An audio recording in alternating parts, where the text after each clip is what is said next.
ذیل کے اشعار میں باغ کی جو منظر نگاری کی گئی ہے وہ گل و لالا، نسیم و شمیم اور پرندوں کی چہکار سے بھری ہوئی ہے۔ ڈیئر اسٹوڈینٹس، آئیے گل و لالا، نسیم و شمیم اور پرندوں کی چہکار سے لطف اندوز ہونے سے پہلے جس بندے نے لطف اندوز ہونے کا موقع فراہم کیا ان کے متعلق کچھ جان لیتے ہیں۔ جان پہچان۔ عادل ناگپوری کا اصل نام سید عبدالعلی تھا۔ وہ 1823 عیسوی میں ناگپور میں پیدا ہوئے۔ ناگپور ریاست مہاراشٹر کی اپ راجدھانی ہے اور یہ شہر سنتروں کے باغات کے لیے بہت معروف ہے۔ دینیات کی ابتدائی تعلیم انہوں نے گھر میں حاصل کی۔ عام طور سے ہم دینیات کی ابتدائی تعلیم مدرسے میں جا کر حاصل کرتے ہیں، لیکن انہوں نے گھر پر ہی حاصل کی۔ اعلیٰ تعلیم کے لیے انہوں نے اپنے زمانے کے بڑے عالموں کے آگے زانوئے ادب طے کیا۔ زانوئے ادب طے کرنا یعنی شاگرد ہونا۔ ابتدائی تعلیم حاصل کرنے کے بعد وہ بڑے بڑے عالموں کی صحبت میں رہے، انہوں نے شاگردگی اختیار کی۔ عادل رگھو جی راجے سوم کے انتظامیہ میں ملازم بھی رہے۔ انہوں نے 1894 عیسوی میں وفات پائی۔ فارسی میں بھی عادل کی کئی کتابیں ہیں۔ فارسی زبان میں بھی عادل نے بہت سی کتابیں لکھی ہیں۔ درج ذیل مثنوی ان کے کلیات سے لی گئی ہے۔ پیارے بچوں، کلیات یعنی ایک ہی شخص کی منظومات یا تصنیفات کا مجموعہ، ایک ہی شخص کے بہت سارے اشعاروں کا مجموعہ کلیات کہلاتا ہے۔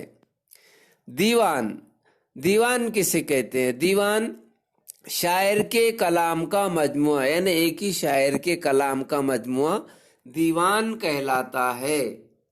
خیال آیا یک روز صحن چمن کا، ہوا میل دل دیدے سرو و سمن کا۔ ڈیئر اسٹوڈینٹ، صحن چمن یعنی باغ کا احاطہ، چمن کا احاطہ۔ میل دل، دل کی چاہت، سرو درخت کا نام ہے۔ دیدے سرو و سمن، سرو کے درخت اور چمیلی کے پھولوں کو دیکھنا۔ خیال آیا یک روز صحن چمن کا، ایک دن شاعر کو صحن چمن کا خیال آیا۔ ہوا میل دل دیدے سرو و سمن کا، اس کے دل میں سرو کے درخت اور چمیلی کے پھولوں کو دیکھنے کی خواہش پیدا ہوئی۔ کہا دل نے اب تا کجا بند رہیے۔ تا کجا کب تک، کہاں تک بھلا گھر میں پابند رہیے۔ دل نے کہا آپ کب تک گھر کی 4 دیواریوں میں یوں ہی قید رہیں گے۔ گریبان خاطر مراد طبیعت، 100 پارہ 100 ٹکڑے، گریبان خاطر نہ 100 پارہ کیجئے، طبیعت کے 100 ٹکڑے مت کیجئے۔ گریبان خاطر نہ 100 پارہ کیجئے، طبیعت کے 100 ٹکڑے مت کیجئے، یعنی اپنے طبیعت پر حزن و ملال مت کیجئے۔ بہار گل و لالا نظارہ کیجئے، باہر نکلیے اور گل و لالا کی بہار کا نظارہ کیجئے۔ نسیم سحر عطر بیض چمن ہے، نسیم سحر عطر بیض چمن ہے۔ ڈیئر اسٹوڈینٹس، نسیم یعنی صبح کی ٹھنڈی ہوا کو نسیم کہتے ہیں، صبح کی ٹھنڈی ٹھنڈی ہوا کو نسیم کہتے ہیں۔ عطر بیض چمن، عطر بیض چمن یعنی باغ میں عطر جیسی خوشبو پھیلانے والا۔ ہوا مست مینائے بوئے سمن ہے، مست مینائے بوئے سمن، مست مینائے بوئے سمن، یاسمین یعنی چمیلی کی پھولوں کی خوشبو سے مست۔ نسیم سحر عطر بیض چمن ہے، گلشن صبح کی ٹھنڈی ٹھنڈی ہوا اور معطر ہواؤں سے مہک رہا ہے۔ ہوا مست مینائے بوئے سمن ہے، ہوائیں چمیلی کے پھولوں سے مست ہے۔ مست یعنی نشے میں چور، خوش، مگن۔ تراوت دہے دل سے، تراوت دہے دل ہے فصل بہار۔ تراوت یعنی تازگی، تراوت دا یعنی تازگی بخشنے والا۔ تراوت دا، تراوت دہے دل ہے فصل بہار، تراوت دہے دل ہے فصل بہاراں۔ ہوا لطف بخشندہ جانے یاراں، ہوا لطف بخشندہ جانے یاراں، بخشندہ لطف بخشندہ جانے یاراں، ہوا لطف بخشندہ جانے یاراں، لطف بخشندہ جانے یاراں یعنی دوستوں کی جان کو لطف دینے والا۔ تراوت دہے دل ہے فصل بہاراں، موسم بہار دلوں کو تازگی بخش رہا ہے۔ ہوا لطف بخشندہ جانے یاراں، اور موسم بہار دوستوں کی جان کو لطف بخش رہا ہے۔ موسم بہار دلوں کو تازگی اور دوستوں کی جان کو لطف بخش رہا ہے۔ گل و گنچا ہے صورت جام و مینا، ہر پھول اور کلی جام و مینا کی صورت ہے۔ مینا یعنی سرائی۔ روش عکس سبزہ سے جو نقش مینا، عکس سبزہ، عکس سبزہ، عکس سبزہ یعنی سبزے کا عکس، سبزے کی صورت، سبزے کا عکس۔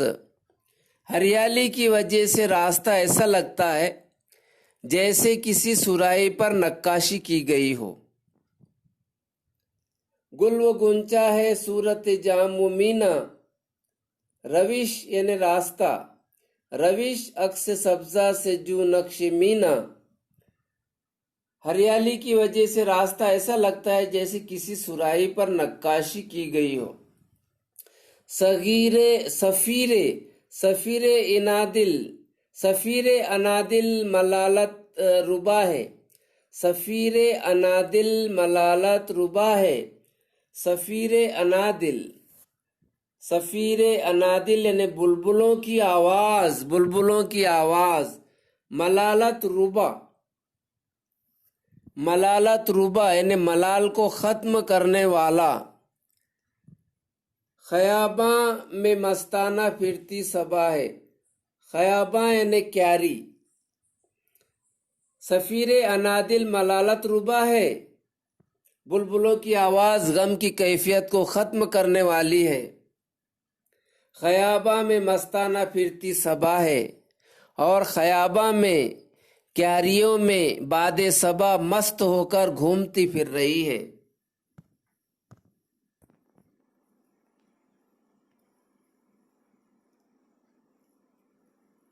گل و گنچا ہے صورت جام و مینا، روش عکس سبزہ سے جو نقش مینا۔ ڈیئر اسٹوڈینٹس، یہاں پر گل کو جام سے تشبیہ دی گئی ہے اور گنچے کو مینا سے تشبیہ دی گئی ہے۔ روش عکس سبزہ سے جو نقش مینا، اور راستے کو نقاشی کی ہوئی سرائی سے تشبیہ دی گئی ہے۔ گل و گنچا ہے صورت جام و مینا، پھول جام کی طرح اور کلی مینا کی طرح نظر آ رہی ہے۔ رویش عکس سبزہ سے جو نقش مینا، ہریالی کی وجہ سے راستہ ایسا لگ رہا ہے جیسے کسی سرائی پر نقاشی کی گئی ہو۔ صفیر انادل ملالت ربا ہے۔ صفیر انادل یعنی بلبلوں کی آواز، ملالت ربا یعنی ملال، صفیر انادل بلبلوں کی آواز، ملالت ربا یعنی ملالت دور کرنے والا، ملال کو ختم کرنے والا۔ خیاباں میں مستانہ پھرتی صبا ہے۔ خیاباں یعنی کیاریاں، خیاباں یعنی کیاری۔ صفیر انادل ملالت ربا ہے، بلبلوں کی آواز غم کی کیفیت کو ختم کرنے والی ہے۔ خیاباں میں مستانہ پھرتی صبا ہے، اور خیاباں میں کیاریوں میں باد صبا مست ہو کر گھومتی پھر رہی ہے۔ یعنی بہار کا موسم ہے اور بڑا خوشگوار ماحول ہے کہ بہار کی ہوا باد صبا مست ہو کر، نشے میں چور ہو کر گھومتی پھر رہی ہے۔ ہوئی ختم تقریر جب دل کی یکسر، جب دل کی تقریر ختم ہو گئی، تمام ہو گئی۔ ہوئی ختم تقریر جب دل کی یکسر، جب دل کی تقریر ختم ہو گئی۔ خرد نے کہا مجھ سے آشفتہ ہو کر۔ خرد یعنی عقل، دانائی، سمجھ۔ ڈیئر اسٹوڈینٹس، خرد یعنی عقل، دانائی، سمجھ، اور خرد بھی لفظ ہے، لیکن خرد کے معنی ہوتے ہیں چھوٹا، کم عمر، کم قدر۔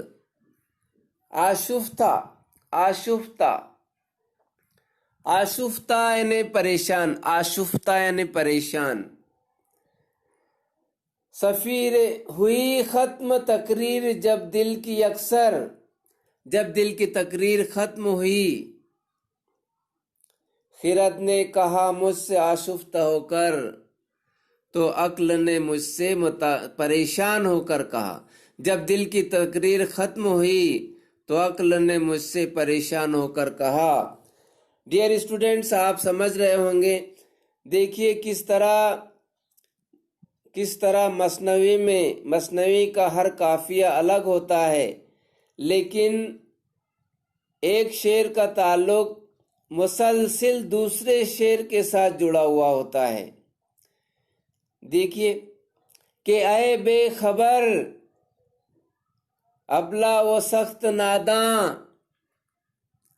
جب دل کی تقریر ختم ہوئی تو عقل نے مجھ سے پریشان ہو کر کہا۔ عادل ناگپوری فرماتے ہیں کہ جب ان کے دل کی تقریر ختم ہو گئی تو ان کی عقل نے پریشان ہو کر ان سے کہا کہ اے بے خبر تو سخت ناداں ہے، کہ اے بے خبر ابلا و سخت ناداں، ابلا یعنی نادان، بیوقوف، احمق،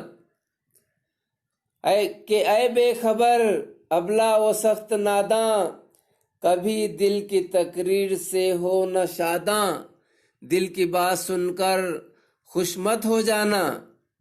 شاداں یعنی خوش۔ حقیقت ہے سیر چمن دل ربا ہے، یہ بات تو سچ ہے، یہ تو حقیقت ہے کہ باغ کی سیر چمن دل کو لبھاتی ہے، دل کو بہلاتی ہے۔ دل ربا یعنی دل کو بہلانے والا، دل کو لبھانے والا۔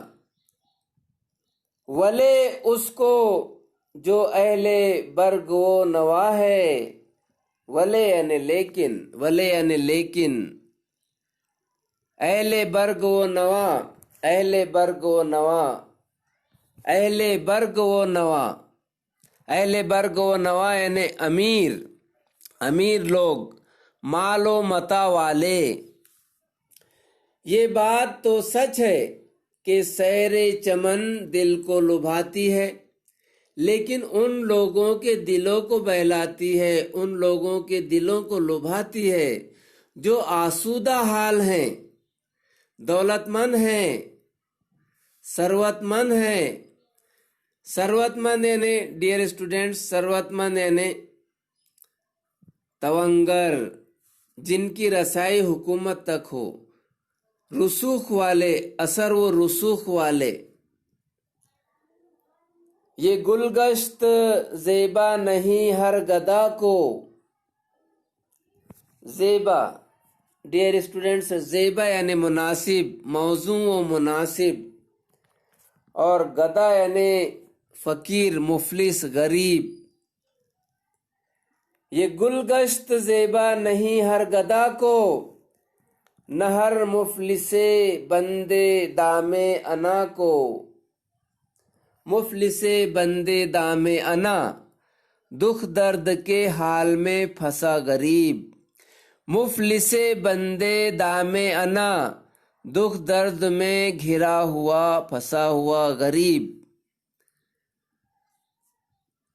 سیر چمن ان لوگوں کو زیبا نہیں دیتی، ان لوگوں کے لیے زیبا نہیں ہے جو مصائب و آلام میں مبتلا ہیں۔ باغ کی سیر غریب، فقیر، مفلس جو دکھ درد کے جال میں پھنسے ہوئے ہیں ان کے لیے مناسب نہیں ہے۔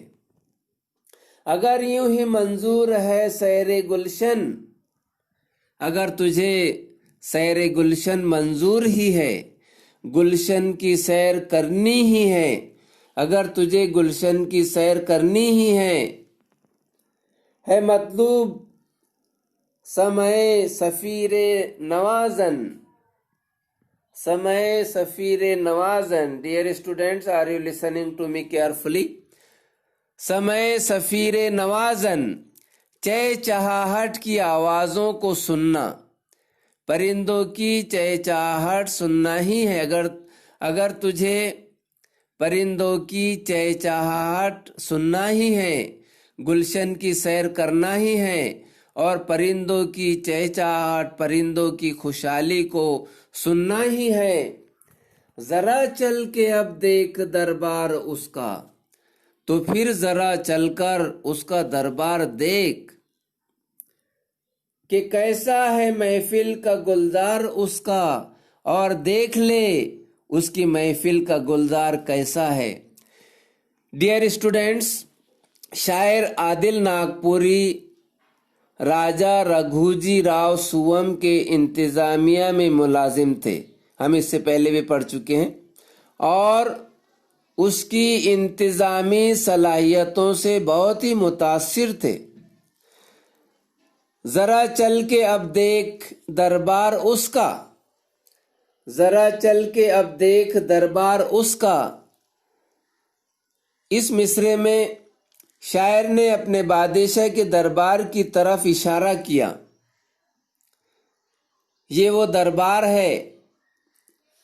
ذرا چل کے اب دیکھ دربار اس کا کہ کیسا ہے محفل کا گلزار اس کا۔ ڈیئر اسٹوڈینٹس، گلزار یعنی باغ، چمن۔ شاعر نے اپنے بادشاہ کے دربار کی طرف اشارہ کیا، یہ وہ دربار ہے، یہ وہ گلزار ہے، یہ وہ باغ ہے جہاں ہر خاص و عام کو فیض پہنچتا ہے۔ جسے دیکھ پیر فلک با قد خم، ادب سے کھڑا بحر مجرا دمادم۔ ڈیئر اسٹوڈینٹس، قد خم یعنی جھکا ہوا قد، قد خم یعنی جھکا ہوا قد، بحر مجرا یعنی سلامی کے لیے، دمادم یعنی مسلسل، لگاتار۔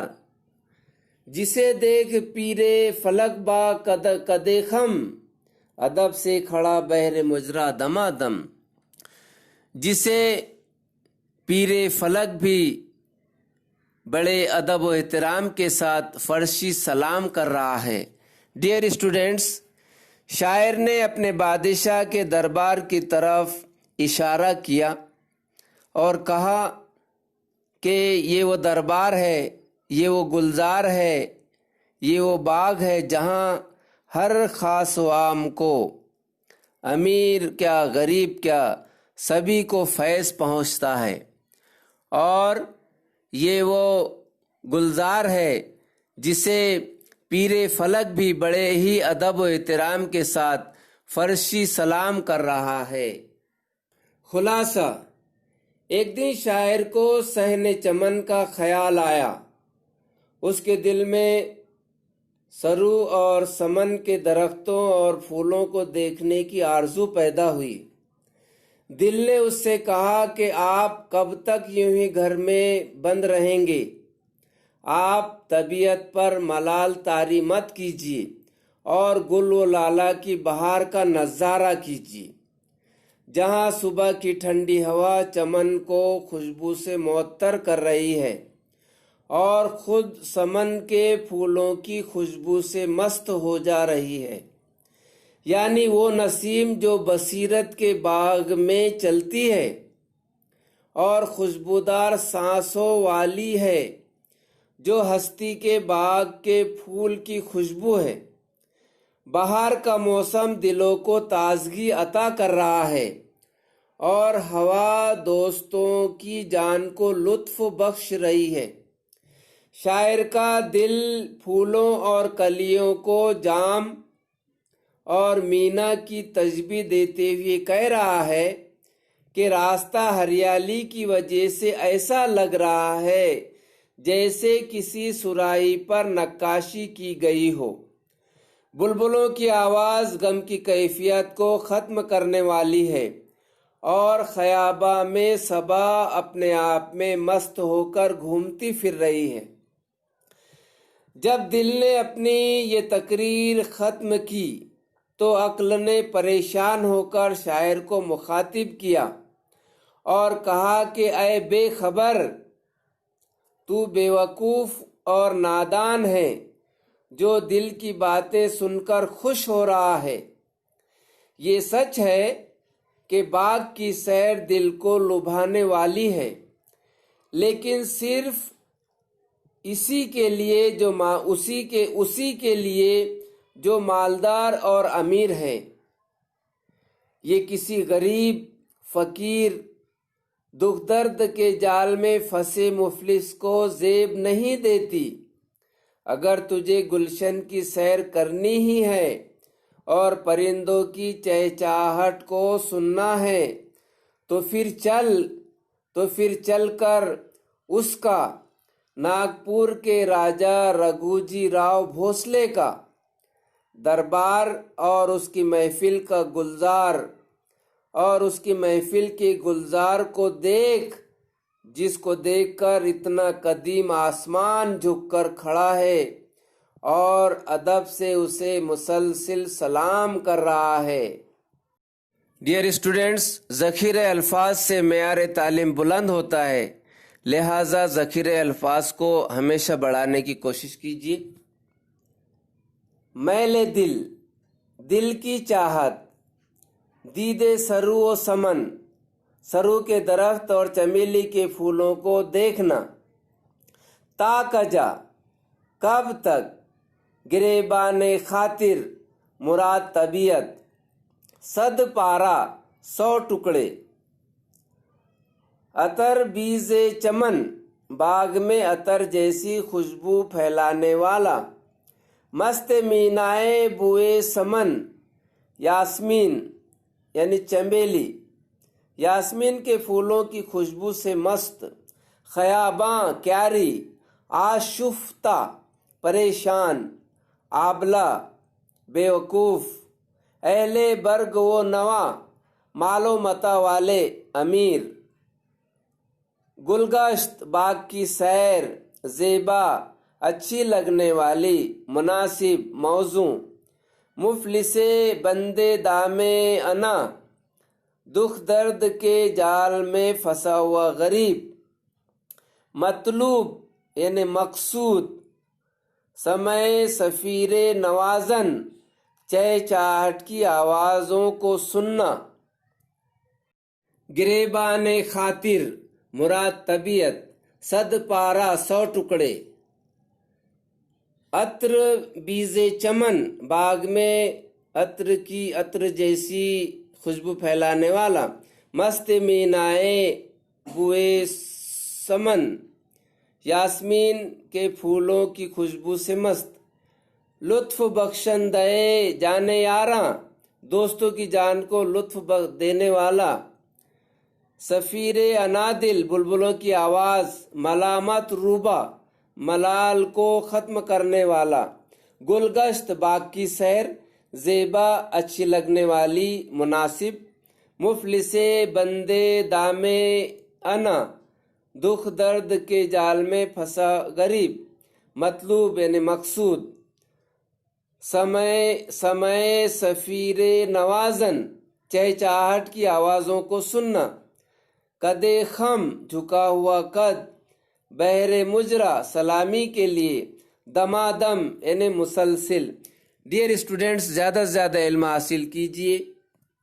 پگھلنا علم کی خاطر مثال شمع زیبا ہے، بغیر اس کے نہیں پہچان سکتے ہم خدا کیا ہے۔